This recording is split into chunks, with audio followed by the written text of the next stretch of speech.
आज बहुत ही खुशी का दिन है। हमारे बीच जन सहयोग से संचालित बाल पाठशाला में हमारे भाई श्री पवन सिंह जी रहने वाले भदीरा नदवई के हैं और आज बाल पाठशाला को देखने के लिए आए हैं। बहुत ही मन प्रसन्न है और यहाँ आकर काफी खुशी जाहिर की है और ये भी कहा कि आने वाले समय में ये बाल पाठशाला दिनों दिन आगे बढ़ेगी, उन्नति करेगी और यहाँ अपनी खुशियां जाहिर करने के लिए मैं परिवार के विजिट करने आए हैं और विजिट करने के साथ साथ बहुत अच्छा लगा है। पूरे परिवार को, अपने मित्रगणों को, अपने बच्चों को परिवार सहित आकर इनका मन प्रसन्न हुआ है और आपके लिए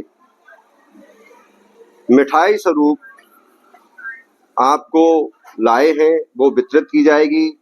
हम बाल पाठशाला टीम की ओर से बार बार ढेर सारी बधाइयां, शुभकामनाएं देते हैं, इनको प्रणाम करते हैं, नमस्कार करते हैं। यहाँ पधारे इन विषम परिस्थितियों में हमारी जो ये पाठशाला यहाँ चल रही है, बहुत ही जरूरतमंद बच्चे यहाँ पढ़ रहे हैं। इनको देखने के लिए और सहयोग करने के लिए आए हैं। इनके लिए हम दिल से धन्यवाद देते हैं, बार बार साधुवाद देते हैं। बहुत बहुत धन्यवाद। मेरी तरफ से सभी को नमस्ते। मुझे बहुत खुशी हो रही है बाल पाठशाला में आके। मैं संचालक महोदय श्री प्रेम सिंह जी सर को, उनके सुपुत्र श्री दिगंबर जी को और पूरे स्टाफ को बारंबार नमन करता हूं और आप सभी बच्चों को भी नमन करता हूं। मेरा शुरू से, जब मैं आप जैसा था, छोटा था, तो मैं भी आप में से एक था। आप जैसी स्थिति मेरी थी। सबसे जो मेन चीज होती है जीवन में, वो होती है शिक्षा। क्या होती है? शिक्षा। अगर आपके पास शिक्षा है तो आपको मांगने की जरूरत नहीं पड़ेगी, कहीं डोलने की जरूरत नहीं पड़ेगी, कुछ भी करने की जरूरत नहीं पड़ेगी। आदमी गरीबी में पैदा होता है, कोई दिक्कत नहीं है। आप सब गरीबी में पैदा हुए, इससे कोई अफसोस मत करना अपने जीवन में। गरीबी में पैदा होना गुनाह नहीं है, लेकिन गरीब मरना गुनाह है। मेरी बात समझ रहे हो ना? गरीब पैदा होना कोई गुनाह नहीं है, वो हमारे हाथ में नहीं है। लेकिन अगर आप गरीब मर गए तो इसका मतलब आपने गुनाह किया है। आपको बहुत अच्छी शिक्षा की व्यवस्था सर की तरफ से दी जा रही है, तो आप आराम से शिक्षा ग्रहण करें। एक शिक्षा ही ऐसी चीज है जो हमें उजाला देती है। इसके अलावा दुनिया में कोई चीज नहीं है। अगर मैं आपको 10 रुपए दूं, 10 रुपए से क्या खरीद लोगे? एक दिन तो भी खरीद सकते हो, बस इतना हो सकता है, और कुछ खरीद सकते हो। लेकिन शिक्षा जो तुम्हें ये दे रहे हैं वो भी निःशुल्क। कैसे? निःशुल्क। शिक्षा आज बिक रही है, व्यापार हो रहा है शिक्षा का। शिक्षा का इतना व्यापार हो रहा है, आप कहीं भी जाओगे ना, बड़े बड़े इंस्टीट्यूट और जहां भी जाओगे, गरीब का बच्चा पढ़ नहीं पाता। लेकिन आदरणीय सर आपको शिक्षा दे रहे हैं, तो मैं तो इतना ही कहूंगा कि आप अच्छे से पढ़ें, ध्यान लगा के पढ़ें, इनका, हमारा और समाज का नाम रोशन करें और जीवन में आगे बढ़ते रहें। किसी से कोई भी चीज का अफसोस नहीं करें। और सबसे पहली बात कि लोग क्या कहेंगे, जीवन में एक बहुत बड़ा टॉपिक ये होता है कि लोग क्या कहेंगे, आपके बारे में क्या सोचते हैं, क्या नहीं सोचते हैं, इस पे आपको ध्यान नहीं देना है। आपके गुरुजन जो आपको बता रहे हैं उसको अच्छे से कवर करें। यहां से जाने के बाद घर पे भी पढ़ें। समझ रहे हो ना? अच्छे से भाई, घर पे भी पढ़ना जरूरी है। कहीं भी आप जाओगे, जैसे मैं भी हूँ, एक छोटा सा अध्यापक हूँ और वर्तमान में मैं नावा सिटी में हूँ, आपको बताऊं। तो मैं भी चाहता हूं कि भाई जिनको मैं पढ़ाऊं वो कुछ नाम रोशन करें। ऐसे ये सर भी चाहते हैं कि आप इनका नाम रोशन करें। तो मैं आप सबसे यही कहूंगा कि ध्यान लगा के, मन लगा के पढ़ें और जीवन को एक नया उद्देश्य दें।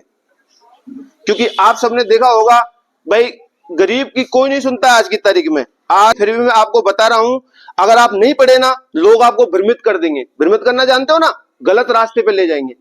भाई पढ़ना इसलिए जरूरी नहीं है कि रोजगार मिलेगा, पढ़ना इसलिए भी जरूरी है कि हमें एक अच्छे नागरिक बन सकते। शिक्षा ही एक ऐसी चीज है जो हमें नागरिक बनाती है, इसके अलावा कोई नहीं बना सकता। अच्छा और बुरा कैसे सीखते हैं अपन? शिक्षा से सीखते हैं कि नहीं? भाई चोरी करना पाप है, कहां से सीखा आपने? पढ़ा होगा तभी तो सीखा होगा, है कि नहीं? तो आपका शिक्षा बहुत जरूरी है और मैं सर से और सबसे आपसे ये वादा करता हूं कि मुझसे जितना भी होगा मैं आप सबके लिए हमेशा तैयार रहूंगा और मैं ही नहीं, मेरे साथियों को भी पाठशाला में जोड़ने की कोशिश करूंगा। इससे पहले क्या मुझे पता नहीं था कि भाई यहाँ कोई पाठशाला चलती है। यहाँ पहले मैं चूरू जाया करता था। आप सोचो चूरू कितना दूर है। चूरू यहाँ से करीबन 450 किलोमीटर पड़ता है सर। लेकिन वहां बच्चों के लिए जाता था मैं।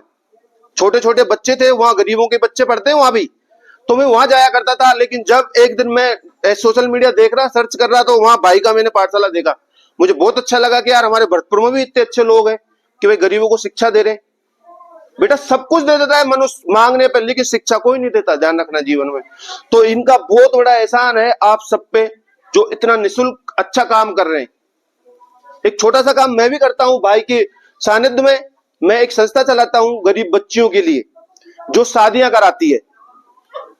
लेकिन मुझे उसमें इतनी खुशी नहीं मिलती, हालांकि मैं खुश रहता हूं। लेकिन जो ये काम है ना, शिक्षा से मैं तो सिर्फ एक परिवार को उजाला करता हूं, लेकिन आप यदि शिक्षित होगे, कुछ बनोगे, आप कितने परिवारों को उजाला कर सकते हो। इसलिए शिक्षा बेहद जरूरी है जीवन में। और मैं आप सबको शुभकामनाएं देता हूं कि आप जीवन में ऐसे आगे बढ़ते रहें। और मैं ही नहीं, हर व्यक्ति आपकी मदद करेगा। हर व्यक्ति, कभी भी खुद को छोटा मत समझना, आराम से पढ़ो और मस्त रहो। लो ये देंगे बच्चे, आप ये देना, इसमें डाल दो ना। ये नहीं निकाले, ये वो है। कोई बात नहीं। एक एक सभी बच्चों को है ना,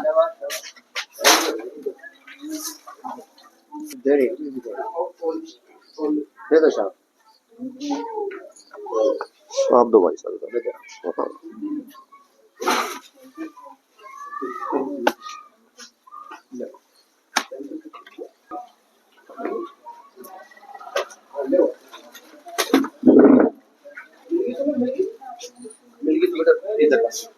मेरे आने का कारण क्या था, यहाँ पे मेरी छोटी सी बेटी है।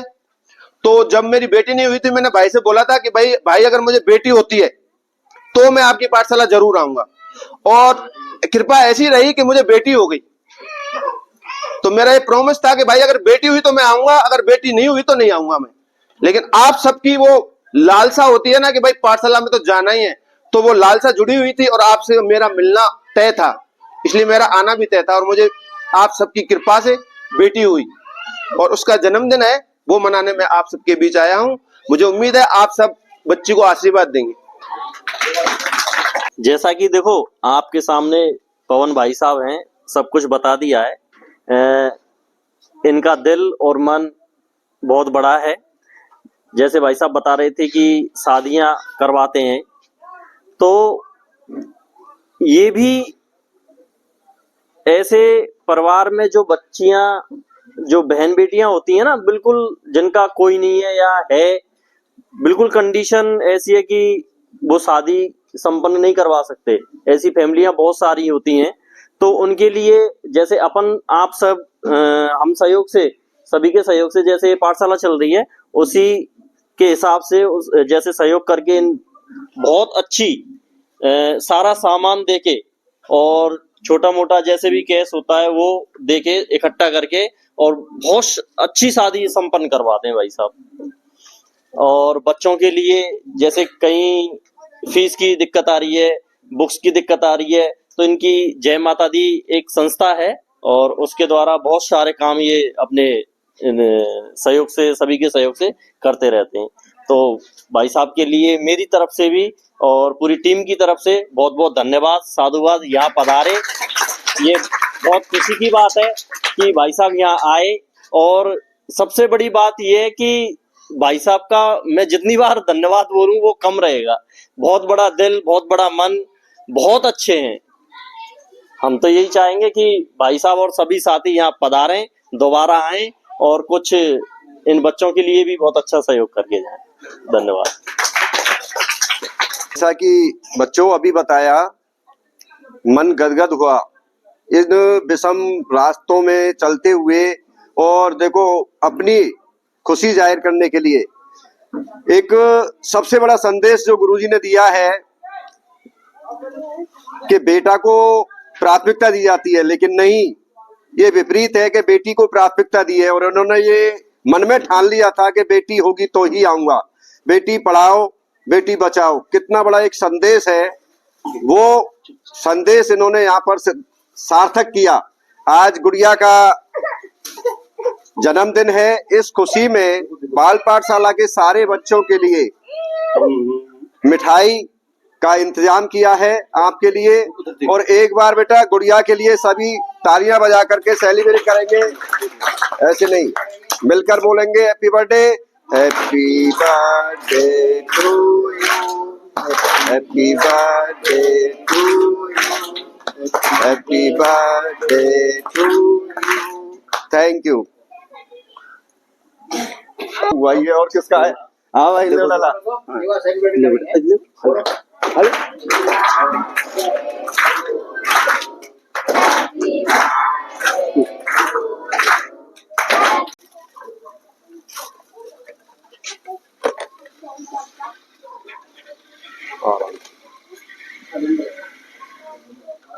एक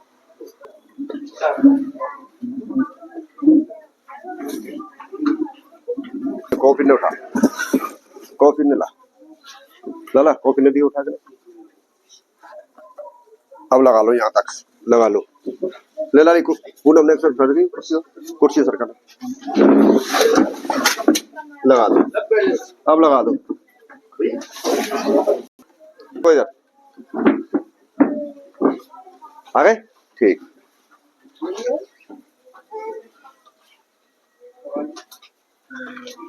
सबको आ जाएंगे बेटा, सबको मिल जाएंगे, चिंता मत करो।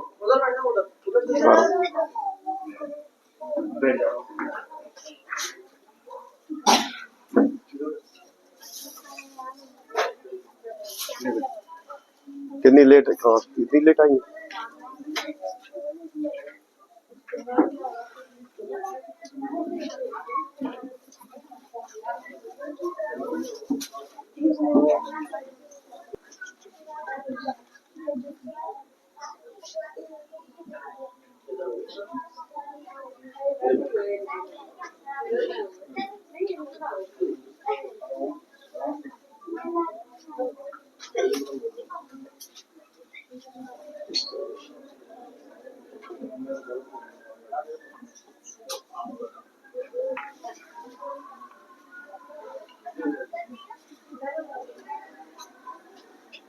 एक सबके में रख दो, एक ढंग से रख लेना बेटा।